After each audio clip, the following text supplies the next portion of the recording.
5 नंद महाराज तथा वसुदेव की भेंट। इस अध्याय में बतलाया गया है कि नंद महाराज ने अपने नवजात शिशु का जन्मोत्सव बड़े ही धूमधाम के साथ मनाया। इसके बाद वे कंस को कर देने गए तथा अपने घनिष्ठ मित्र वसुदेव से मिले। कृष्ण जन्म से सारे वृंदावन में अत्यधिक उल्लास था। हर व्यक्ति खुशी से फूला नहीं समा रहा था। इसलिए ब्रजराज महाराज नंद ने इस शिशु का जन्मोत्सव मनाना चाहा और उन्होंने इसे मनाया भी। इस महोत्सव में उन्होंने उपस्थित लोगों को मुंह मांगी भेंटें दी। उत्सव के बाद नंद महाराज ग्वालों के ऊपर गोकुल की रक्षा का भार सौंपकर कंस को कर चुकाने के लिए स्वयं मथुरा गए। मथुरा में नंद महाराज की भेंट वसुदेव से हुई। वे दोनों भाई भाई थे। वसुदेव ने नंद महाराज के भाग्य की सराहना की क्योंकि उन्हें ज्ञात था कि कृष्ण ने नंद महाराज को अपना पिता मान लिया है। जब वसुदेव ने शिशु को कुशलता के विषय में नंद महाराज से पूछा तो उन्होंने वृंदावन के विषय में सारी बातें बतलाईं। वसुदेव यह सुनकर अत्यंत प्रसन्न हुए। यद्यपि कंस द्वारा देवकी के अनेक शिशुओं के मारे जाने का शौक भी उन्होंने व्यक्त किया। नंद महाराज ने वसुदेव को यह कहकर ढाढ़स बधाया कि हर कार्य प्रारब्ध के अनुसार होता है, अतः जो इसे जानता है वह दुखी नहीं होता। वसुदेव को गोकुल में अनेक उत्पातों की आशंका थी, इसलिए उन्होंने नंद महाराज को सलाह दी कि वे मथुरा में अधिक न रुके अपितु जितनी जल्दी हो सके वृंदावन लौट जाएं। इस प्रकार नंद महाराज ने वसुदेव से विदा ली और ग्वालों समेत अपनी अपनी बैलगाड़ियों में चढ़कर वृंदावन लौट गए। श्री शुकवाच नंदस्त्वात्मज उत्पन्ने जाता नादो महामना आहुः विप्रान वेद ज्ञान स्नात शुचिर्लद्भूता। 1 वाक्शयित्वा स्वस्त्ययं जात कर्मात्मजस्य वै कार्यामनास विधिवत पितृदेवार्चन तथा। 2 शुकदेव गोस्वामी ने कहा, नंद महाराज स्वभाव से अत्यंत उदार थे। अतः जब भगवान श्री कृष्ण ने उनके पुत्र रूप में जन्म लिया तो वे हर्ष के मारे फूले नहीं समाये। अतएव स्नान द्वारा अपने को शुद्ध करके तथा समुचित ढंग से वस्त्र धारण करके उन्होंने वैदिक मंत्रों का पाठ करने वाले ब्राह्मणों को बुला भेजा। जब ये योग्य ब्राह्मण शुभ वैदिक स्तोत्रों का पाठ कर चुके तो नंद ने अपने नवजात शिशु के जात कर्म को विधिवत संपन्न किए जाने की व्यवस्था की। उन्होंने देवताओं तथा पूर्वजों की पूजा का भी प्रबंध किया। तात्पर्य: श्रील विश्वनाथ चक्रवर्ती ठाकुर ने नंदस्तु शब्दों के महत्व की व्याख्या की है। उनका कहना है कि तू शब्द वाक्य की पूर्ति के लिए नहीं आया क्योंकि यह वाक्य दो शब्द के बिना भी पूर्ण है, अतः तू का प्रयोग किसी भिन्न प्रयोजन से किया गया है। यद्यपि कृष्ण देव के पुत्र के रूप में उत्पन्न हुए किंतु वसुदेव तथा देव की जात कर्म का आनंद नहीं उठा पाए थे। उल्टे इसका आनंद लिया नंद महाराज ने, जैसा कि यहाँ बतलाया गया है। नंदस्खुआत्मज उत्पन्ने जावाहमदो महामना। जब नंद महाराज वसुदेव से मिले तो वसुदेव ने यह प्रकट नहीं किया कि तुम्हारा पुत्र कृष्ण तो वास्तव में मेरा पुत्र है। तुम तो आध्यात्मिक रूप से उसके पिता हो। कंस के भय के कारण वसुदेव कृष्ण का जात कर्म नहीं मना सके, किंतु नंद महाराज ने इस अवसर का पूरा लाभ उठाया। जातकर रे नवजात शिशु के नाल काटते समय का उत्सव है, किंतु कृष्ण को तो नंद महाराज के घर ले जाया गया था, अतएव इसके लिए कहाँ अवसर था। इस प्रसंग में विश्वनाथ चक्रवर्ती ठाकुर अनेक शास्त्रों के प्रमाणों से यह सिद्ध करना चाहते हैं कि कृष्ण ने यशोदा की कुख से योगमाया के छोटी पहले ही जन्म ले लिया था, इसीलिए योगमाया उनकी छोटी बहन कही जाती हैं। भले ही नाल काटने के बारे में कुछ शंकाएं हों और भले ही कृष्ण का नाल न काटा गया हो, किंतु जब भगवान प्रकट होते हैं तो ऐसी घटनाएं यथार्थ मानी जाती हैं। कृष्ण ब्रह्मा के नथुनों से वराह देव के रूप में प्रकट हुए तो ब्रह्मा को वराह देव का पिता कहा जाता है। कार्याम आस विधिवत शब्द भी महत्वपूर्ण है। पुत्र जन्म के हर्षातिरेक के कारण नंद महाराज ने देखा ही नहीं कि पुत्र का नाल कटा अथवा नहीं। इस तरह उन्होंने बड़ी ही धूमधाम से उत्सव मनाया। कुछ विद्वानों के अनुसार कृष्ण वास्तव में यशोदा के पुत्र रूप में उत्पन्न हुए थे।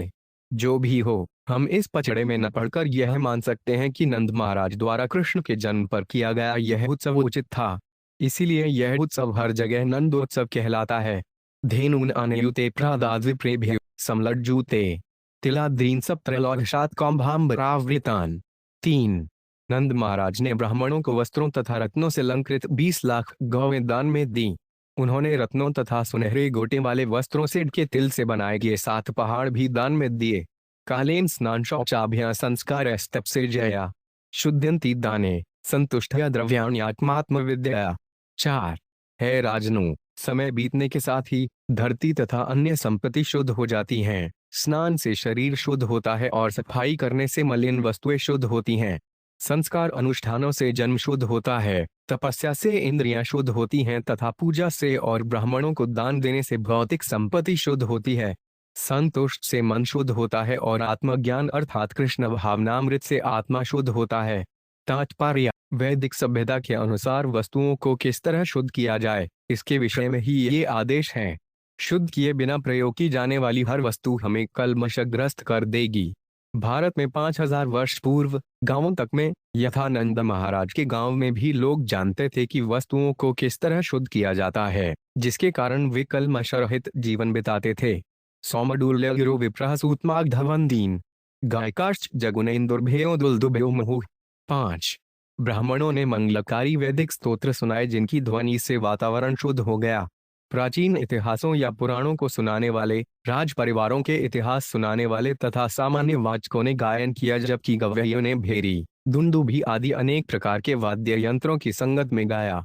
ब्रज समृष्ट संसिक्ता द्वाराजगृहांतर है। चित्र ध्वज पताका स्थल अल्पलव तोरण है। 6. ननंद महाराज का निवास ब्रजपुर रंग बिरंगी झंडियों तथा झंडों से पूरी तरह सजाया गया था और विभिन्न स्थानों पर नाना प्रकार के फूलों की मालाओं, वस्त्रों तथा आम की पत्तियों से तोरण बनाए गए थे।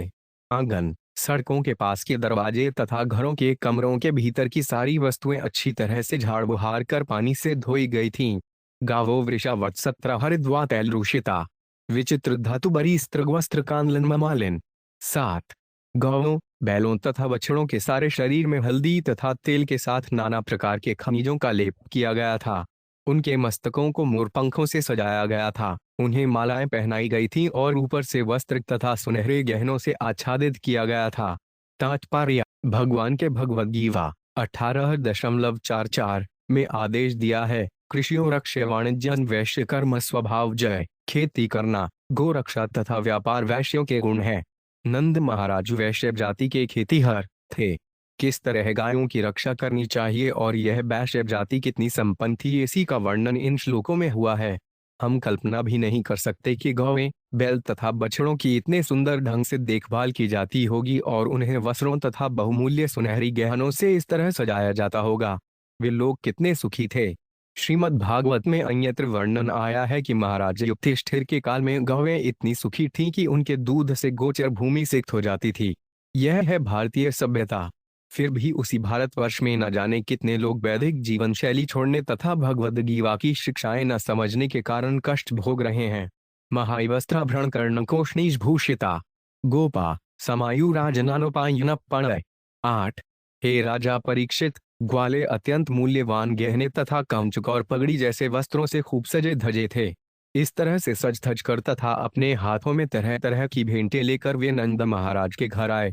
तात्पर्य: जब हम देहात के खेतिहर की पुरानी दशा पर विचार करते हैं तो पता चलता है कि मात्र कृषि उपज तथा गौओं की सुरक्षा के बल पर वे कितना समृद्ध था।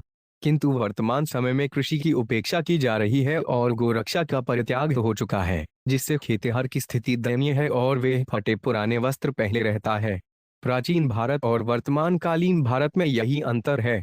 उमग्रकर के अंतर्गत उग्र कार्यकलापों द्वारा हम मानव सभ्यता के सुअवसर को खो रहे हैं।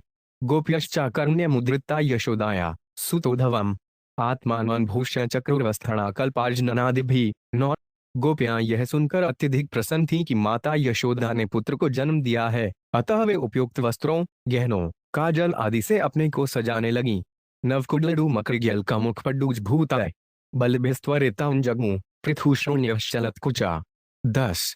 अपने कमल जैसे असाधारण सुंदर मुखों को केसर तथा नवविकसित कुमकुम से अलंकृत करके गोपियां अपने हाथों में भेंटें लेकर माता यशोदा के घर के लिए तेजी से चल पड़ीं। प्राकृतिक सौंदर्य के कारण उनके नितंब बड़े बड़े थे तथा तेजी से चलने के कारण उनके बड़े बड़े स्तन हिल रहे थे। तात्पर्य: ग्वाले तथा ग्वालिने देहातों में प्राकृतिक जीवन बिताते थे और स्त्रियों में सहज स्त्रियोचित सौंदर्य विकसित होता था, जिससे उनके नितंब और स्तन बड़े बड़े होते थे।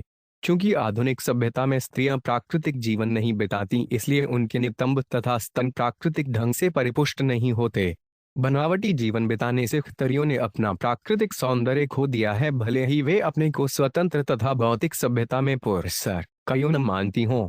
ग्रामीण स्त्रियों का यह विवरण प्राकृतिक जीवन और घरहित समाज के कृत्रिम जीवन के अंतर का एक स्पष्ट उदाहरण है, विशेष रूप से पाश्चात्य देशों में जहां नग्न सौंदर्य को क्लबों तथा दुकानों में तथा आम विज्ञापन के लिए सहज ही खरीदा जा सकता है।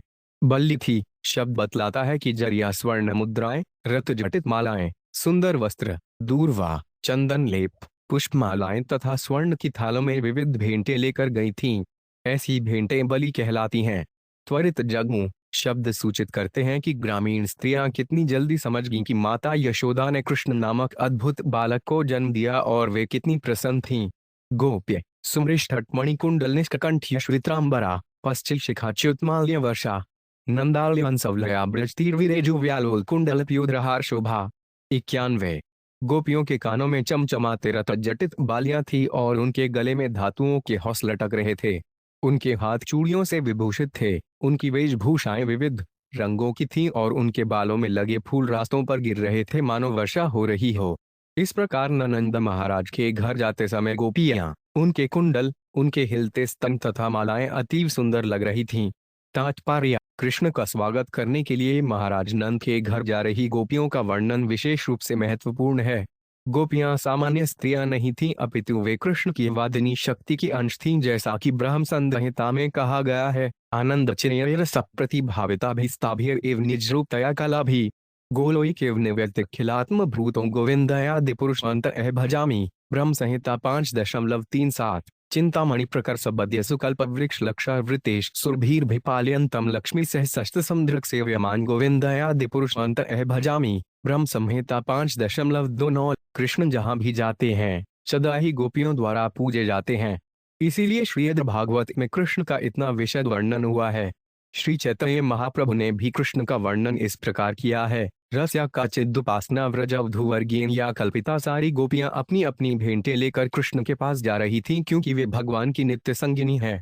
अब गोपियां वृंदावन में कृष्ण के आविर्भाव का समाचार पाकर इतनी अधिक प्रफुल्लित थीं।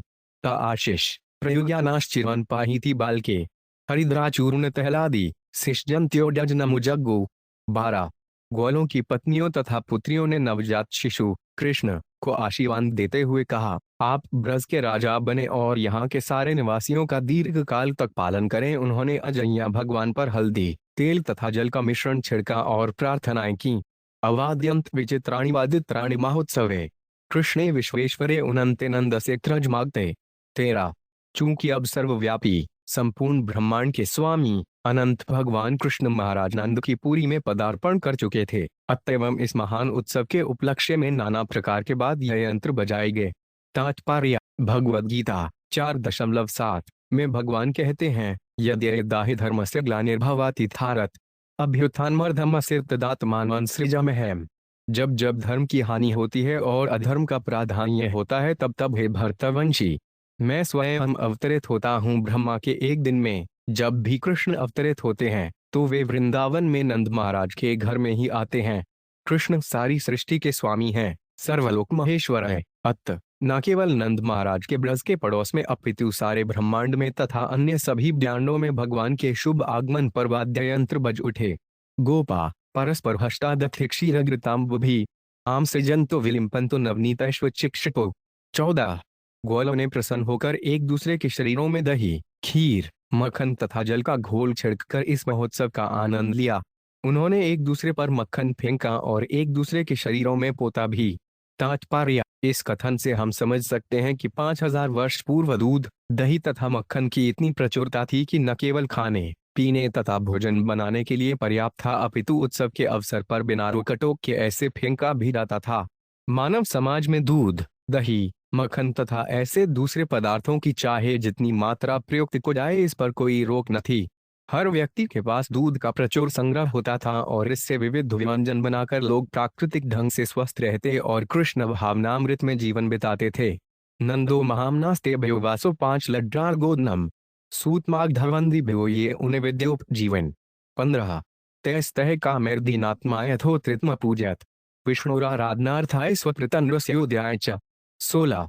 उदारचेता महाराज नंद ने भगवान विष्णु को प्रसन्न करने के लिए ग्वालों को वस्त्र, आभूषण तथा गायें दान में दी। इस तरह उन्होंने अपने पुत्र की दशा को सभी प्रकार से संवारा। उन्होंने सूतों, मागधों, वंदीजनों तथा अन्य वृत्ति वाले लोगों को उनकी शैक्षिक योग्यता के अनुसार दान दिया और हरेक की इच्छाओं को तुष्ट किया। तात्पर्य: यद्यपि द्रव्यनारायण की चर्चा चलाना फैशन बन चुका है, किंतु विष्णुय धनार्थाय शब्दों का अर्थ यह नहीं है कि इस महान उत्सव में नंद महाराज ने जितने सारे लोगों को तुष्ट किया वे सब विष्णु थे। वे न तो दरिद्र थे न ही नारायण, प्रत्युत वे नारायण के भक्त थे और वे अपनी अपनी शैक्षिक योग्यताओं द्वारा नारायण को तुष्ट करने वाले थे। अतः उन्हें तुष्ट करना भगवान विष्णु को तुष्ट करने का अप्रत्यक्ष तरीका था। मद्भक्तयरिजाभिधिका थरागवत 19 नवंबर 21। मेरे भक्तों की पूजा करना मेरी प्रत्यक्ष पूजा से बढ़कर है। वर्णाश्रम प्रणाली विष्णु आराधना के ही निमित्त है। वर्णाक्रमाचारवता पुरुषेन पर युमान विष्णुराराध्यते। विष्णु पुराण 3:8-9। जीवन का चरम लक्ष्य भगवान विष्णु या परमेश्वर को तुष्ट करना है, किंतु असभ्य व्यक्ति या भौतिकवादी व्यक्ति जीवन के इस लक्ष्य को नहीं जानता। न ते विदु स्वार्थत्य है विष्णुम। भागवत 75.31। मनुष्य का असली स्वार्थ भगवान विष्णु को तुष्ट करने में है। विष्णु को तुष्ट न करके अन्य भौतिक समझौतों द्वारा सुखी बनने का प्रयास बहिर्थमानिन सुख का गलत तरीका है। चूंकि विष्णु हर वस्तु के मूल है, यदि विष्णु प्रसन्न हो जाते हैं तो हर व्यक्ति प्रसन्न होता है, विशेषकर मनुष्य के बाल बच्चे तथा कुटुंबी सभी प्रकार से सुखी रहते हैं। नंद महाराज अपने नवजात शिशु को सुखी देखना चाहते थे, यही उनका उद्देश्य था। इसीलिए वे विष्णु को प्रसन्न करना चाहते थे और विष्णु को प्रसन्न करने के लिए उनके भक्तों को यथा विद्वान ब्राह्मणों, मागधों और सूतों को प्रसन्न करना आवश्यक था। इस तरह घुमा फिरा कर उनका उद्देश्य अंततः भगवान विष्णु को ही प्रसन्न करना था। रोहिणी पण महाभागानंद गोपाभिनंदिता व्यचर दहिववासस्त्र ग्रंथाभरण भूषिता। 17। बलदेव की माता अति भाग्यशालिनी रोहिणी नंद महाराज तथा यशनोदा द्वारा अभिनंदित हुई। उन्होंने भी शानदार वस्त्र पहन रखे थे और गले के हार, माला तथा अन्य गहनों से अपने को सजा रखा था। वे उस उत्सव में अतिथि स्त्रियों का स्वागत करने के लिए इधर उधर आ जा रही थीं। तात्पर्य: वसुदेव की दूसरी पत्नी रोहिणी को भी उनके पुत्र बलदेव समेत नंद महाराज को देख रेख में रखा गया था। चूंकि उनके पति को कंस ने बंदी बना लिया था, अतः वे अधिक प्रसन्न थीं। किंतु कृष्ण जन्माष्टमी अर्थात नंदोत्सव पर जब नंद महाराजयों को वस्त्र तथा गहने दान में दे रहे थे तो उन्होंने रोहिणी को भी शानदार वस्त्र तथा गहने दिए, जिससे वे उत्सव में सम्मिलित हो सकें। इस तरह वे भी अतिथि रूप में आई स्त्रियों का स्वागत करने में व्यस्त थीं। कृष्ण तथा बलराम का एक साथ पालन पोषण करने का सौभाग्य पाने के कारण उन्हें महातागा कहा गया है। तत् आशभ्यनंदस्य ब्रज सर्व समृद्धिमान हरेर्निवासात्मगुणे रमा क्रीडम बहुनरूप। 18। है महाराज परीक्षित, नंद महाराज का घर पूर्ण पुरुषोत्तम भगवान तथा उनके दिव्य गुणों का शाश्वत धाम है। फलत उसमें समस्त संपदाओं का ऐश्वर्य सदैव निहित है। फिर भी कृष्ण के आविर्भाव के दिन से ही वे घर देवी लक्ष्मी की क्रीड़ास्थली बन गया। तात्पर्य: ब्रह्म संहिता 5.29 में कहा गया है, लक्ष्मी ऐसम धम से ये मानवन गोविंदमादि पुरुष तयहन भजामि। कृष्ण के धाम में लाखों लक्ष्मियां सेवा करती हैं। कृष्ण जहां भी जाते हैं लक्ष्मी जी उनके साथ साथ रहती हैं। लक्ष्मियों में प्रमुख हैं श्रीमती राधा रानी। ब्रज भूमि में कृष्ण के आविर्भाव से यह सूचित हुआ कि प्रमुख लक्ष्मी राधा रानी भी शीघ्र ही वहां प्रकट होंगी। नंद महाराज का धाम पहले ही ऐश्वर्यवान था और जब से कृष्ण प्रकट हुए थे वे सभी प्रकार से ऐश्वर्ययुक्त बन गया है। गोपान गोकुल रक्षायान रूपी मधुरागत है नंदय कंस से वार्षिक करदातन कुरुद्रय। 19। सुखदेव गोस्वामी ने आगे कहा, हे महाराज परीक्षित, हे कुरुवंश के सर्वश्रेष्ठ रक्षक। उसके बाद नंद महाराज ने स्थानीय ग्वालों को गोकुल की रक्षा के लिए नियुक्त किया और स्वयं राजा कंस को वार्षिक कर देने मथुरा चले गए। तात्पर्य: चूंकि बालकों का वध किया जा रहा था और यह सबको ज्ञात हो चुका था, नंद महाराज अपने नवजात शिशु के लिए अत्यधिक डरे हुए थे। इसलिए उन्होंने अपने घर तथा शिशु की रक्षा के लिए स्थानीय ग्वालों को नियुक्त कर दिया। वे तुरंत ही मथुरा जाकर कर भुगतान करना चाह रहे थे और अपने नवजात शिशु के उपलक्ष्य में कुछ भेंट भी देना चाहते थे। वे शिशु के संरक्षण के लिए विभिन्न देवताओं तथा पितरों को पूजा कर चुके थे और सबको जी भर कर दान भी दे चुके थे। इसी तरह नंद महाराज कंस को न केवल वार्षिक कर चुकता करना चाह रहे थे अपितु कुछ भेंट भी देना चाह रहे थे, जिससे कंस भी तुष्ट हो जाए। उनकी एकमात्र चिंता यही थी कि अपने दिव्य शिशु कृष्ण की किस तरह रक्षा करें। वसुदेव उपश्रुते भ्रातृनंदमागतम जातवादत्तकर राजययों तद्वमोचरणम। 20। जब वसुदेव ने सुना कि उनके अत्यंत प्रिय मित्र तथा भाई नंद महाराज मथुरा पधारे हैं और वे कंस को कर भुगतान कर चुके हैं, तो वे नंद महाराज के डेरे में गए। तात्पर्य: वसुदेव तथा नंद महाराज का संबंध इतना घनिष्ठ था कि वे भाइयों की तरह रहते थे। यही नहीं, श्रीपाद मध्वाचार्य को टिप्पणियों से ज्ञात होता है कि वसुदेव तथा नंद महाराज सौतेले भाई थे। वसुदेव के पिता शूरसेन ने एक वैश्य लड़की से शादी की जिससे नंद महाराज उत्पन्न हुए। बाद में स्वयं नंद महाराज ने एक वैश्य लड़की यशोदा से शादी की, इसलिए उनका परिवार वैश्य परिवार के नाम से विख्यात है। कृष्ण ने उनके पुत्र के रूप में वैश्य कर्मों को संभाला। कृषि गोरक्ष वाणिज्यम। बलराम कृषि के लिए भूमि जोतने का प्रतिनिधित्व करते हैं, इसीलिए वे अपने हाथ में सदैव हल लिए रहते हैं। कृष्ण गौवें चराते हैं, अतः वे अपने हाथ में बांसुरी लिए रहते हैं। इस तरह दोनों भाई कृषि रक्ष तथा गोरक्ष का प्रतिनिधित्व करते हैं। तैरिष्ठा सहसोऽध्याय दे प्राण विवाक्तम प्रीतः प्रियतमन दोर्भ्या सस्वजे प्रेम चिन्ह। 29। जब नंद महाराज ने सुना कि वसुदेव आए हैं, तो वे प्रेम तथा स्नेह से अभिभूत हो उठे और इतने प्रसन्न हुए मानो उन्हें पुनः जीवन पा लिया हो। वसुदेव को अचानक उपस्थित देखकर वे उठ खड़े हुए और अपनी दोनों भुजाओं में लेकर गले लगा लिया। तात्पर्य: नंद महाराज वसुदेव से बड़े थे, इसीलिए उन्होंने वसुदेव को गले लगा लिया और वसुदेव ने उन्हें नमस्कार किया। पूजित सुखमासीनय पृष्ठानाम्यमाहत प्रसक्तथि स्वात्मजोरिदमा विशाम्पते। 22। है महाराज परीक्षित, नंद महाराज द्वारा इस प्रकार आदरपूर्वक सत्कार एवं स्वागत किए जाने पर वसुदेव बड़ी ही शांति से बैठ गए और अपने दोनों पुत्रों के प्रति अगाध प्रेम के कारण उनके विषय में पूछा। दिच्छया भ्रात प्रव्यसिदानीम प्रजस्य ते प्रजाशाय निवृत्तस्य प्रजायत संपद्यत। 23। मेरे भाई नंद महाराज, इस वृद्धावस्था में भी आपका कोई पुत्र न था और आप निराश हो चुके थे। अतः अब जबकि आपको पुत्र प्राप्त हुआ है, तो यह अत्यधिक सौभाग्य का लक्षण है। तात्पर्य: सामान्यतया वृद्धावस्था में पुत्र उत्पन्न नहीं किया जा सकता। यदि भाग्यवश कोई संतान उत्पन्न भी हो तो वे लड़की होती है। इस तरह वसुदेव ने अप्रत्यक्ष रूप से नंद महाराज से पूछा कि उन्हें पुत्र उत्पन्न हुआ है या पुत्री। वसुदेव जानते थे कि यशोदा को कन्या उत्पन्न हुई है, जिसे वे चुरा लाए थे और उसके स्थान में पुत्र छोड़ आए थे। यह एक बहुत बड़ा रहस्य था और वसुदेव जानना चाहते थे कि नंद महाराज को पहले से इसका भान है अथवा नहीं। किंतु पूछने पर उन्हें पूर्ण विश्वास हो गया कि कृष्ण जन्म तथा यशोदा की देखरेख में उनके छोड़े जाने का रहस्य अब भी गुप्त है। इससे किसी प्रकार का खतरा न था, क्योंकि कंस को पता नहीं था कि इससे पहले क्या हो चुका है। दिव्या संसार चक्रे उसमें वर्तमान है पुनर्भव उपलब्ध हो भगवान अद्य दुर्लभ प्रिय दर्शनम। 24। यह मेरा सौभाग्य ही है कि मैं आपके दर्शन कर रहा हूँ। इस अवसर को प्राप्त करके मुझे ऐसा लग रहा है मानो मैंने फिर से जन्म लिया हो। इस जगत में उपस्थित रहकर भी मनुष्य के लिए अपने घनिष्ठ मित्रों तथा प्रिय संबंधियों से मिल पाना अत्यंत कठिन होता है। तात्पर्य: चूंकि कंस ने वसुदेव को बंदी बनाकर रखा था, इसलिए मथुरा में होते हुए भी वे अनेक वर्षों तक नंद महाराज का दर्शन नहीं कर सके थे। जब वे फिर से मिले तो वसुदेव ने इस मिलन को दूसरा जन्म माना। नैकत्र प्रिय संवासः सुहृदा चित्रकर्मणाम उगेन व्यूहमाना प्लवाना स्रोतसो यथा। 25। लकड़ी के फटे और छड़ियां एक साथ रुकने में असमर्थ होने से नदी की लहरों के वेग से बहा लिए जाते हैं। इसी तरह हम अपने मित्रों तथा संबंधियों से घनिष्ठ संबंध रखते हुए भी अपने नाना प्रकार के विगत कर्मों तथा काल की लहरों के कारण एक साथ रहने में असमर्थ होते हैं। तात्पर्य: वसुदेव दुख जता रहे थे क्योंकि वे तथा नंद महाराज कभी एक साथ नहीं रह पाए। फिर भी वे एक साथ कैसे रह सकते थे? वसुदेव सावधान करते हैं कि घनिष्ठ संबंध होने पर भी हम सभी काल की लहरों के द्वारा अपने विगत कर्म फलों के अनुसार दूर बहा लिए जाते हैं। कच्चित पशव्य निरुजभूरिम्बुत्रण विरुद्धम बृहद्वन्वन्तद्धुना यत्रासित वंसुहृद्गृत। 26। हे मित्र नंद महाराज, आप जिस स्थान में रह रहे हैं, क्या वहाँ का जंगल पशुओं गौवों के लिए अनुकूल है? आशा है कि वहाँ रोग या कोई असुविधा नहीं होगी।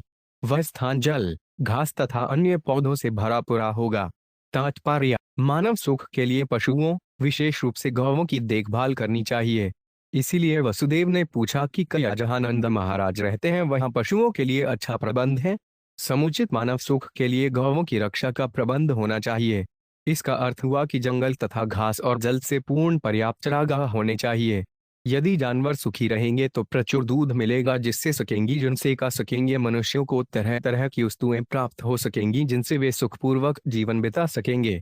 भगवद गीता 18.44 में आदेश है, कृषि गोरक्ष वाणिज्य वैश्य कर्म स्वभाव जय गलत पशुओं को समुचित सुविधाएं प्रदान किए बिना मानव समाज किस तरह सुखी बन सकता है।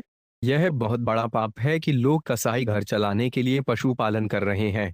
इस आसुरी कृत्य से लोग वास्तविक मानव जीवन का अपना अवसर विनष्ट कर रहे हैं।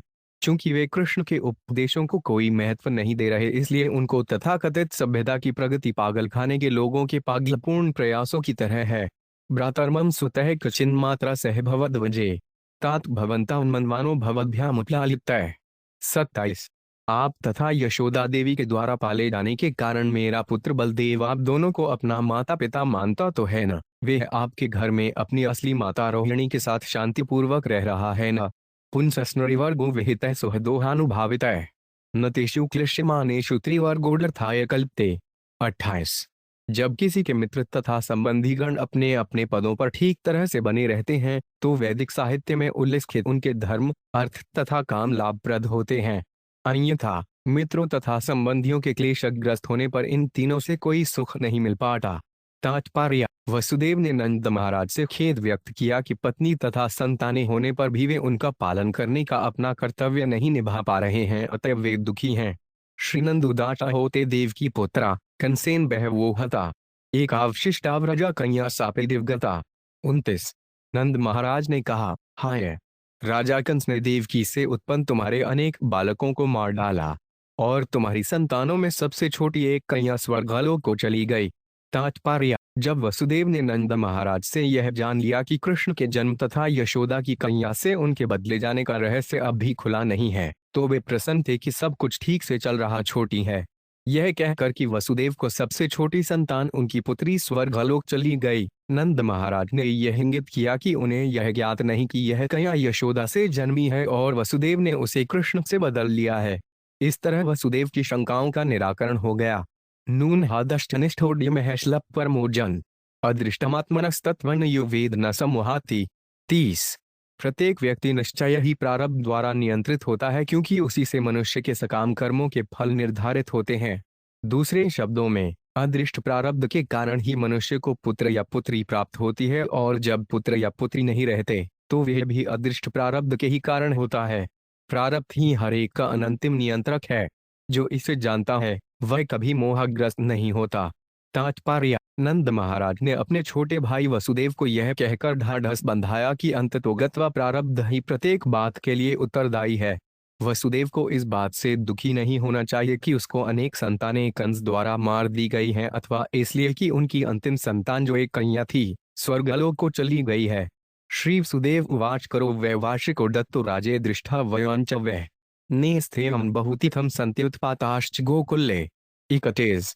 वसुदेव ने नंद महाराज से कहा, मेरे भाई, अब तो आपने कंस को वार्षिक कर चुका दिया है और मुझसे भी भेंट कर ली है, अतः इस स्थान पर अब अधिक दिन मत रुको।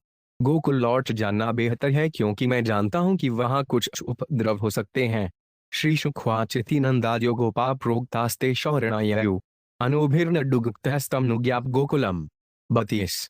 सुखदेव गोस्वामी ने कहा, जब वसुदेव ने नंद महाराज को इस प्रकार सलाह दी तो नंद महाराज तथा उनके संगी ग्वालों ने वसुदेव से अनुमति ली, अपनी अपनी गाड़ियों में बैल जोते और सवार होकर गोकुल के लिए प्रस्थान कर गए।